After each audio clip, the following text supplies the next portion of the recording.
तर नमस्कार मित्रांनो, स्वागत आहे तुमचं आवड गोट फार्मवरती.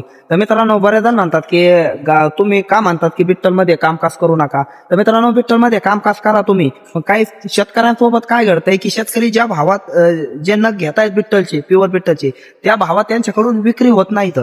समजा आता जरी तुम्ही लागवडची पाट जर घ्यायला गेले तर किती नाही म्हणलं तर 22-23 हजार रुपयाला पाट बसते.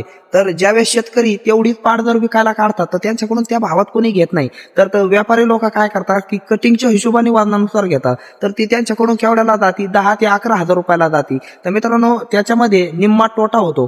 तर मित्रांनो, त्याच्यामुळे जे स्पेशल कटिंगसाठी कामकाज करणार आहेत त्यांनी गावरान शेळ्या आणि बिट्टलचा मेल वापरा. आणि जे माल सेल करणार आहे, ज्यांच्याकडून माल सेल होतो, सोशल मीडियाचा वापर करीत असताना किंवा सोशल मीडियाचा वापर करीत नसलात तरी सुद्धा घरी जर माल तुमचा सेल होत असेल तर मित्रांनो, तुम्ही 100% बिट्टलमध्ये कामकाज करा.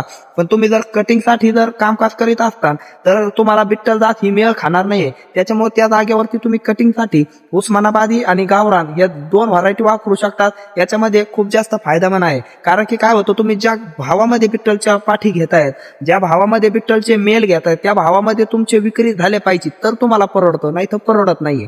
धन्यवाद.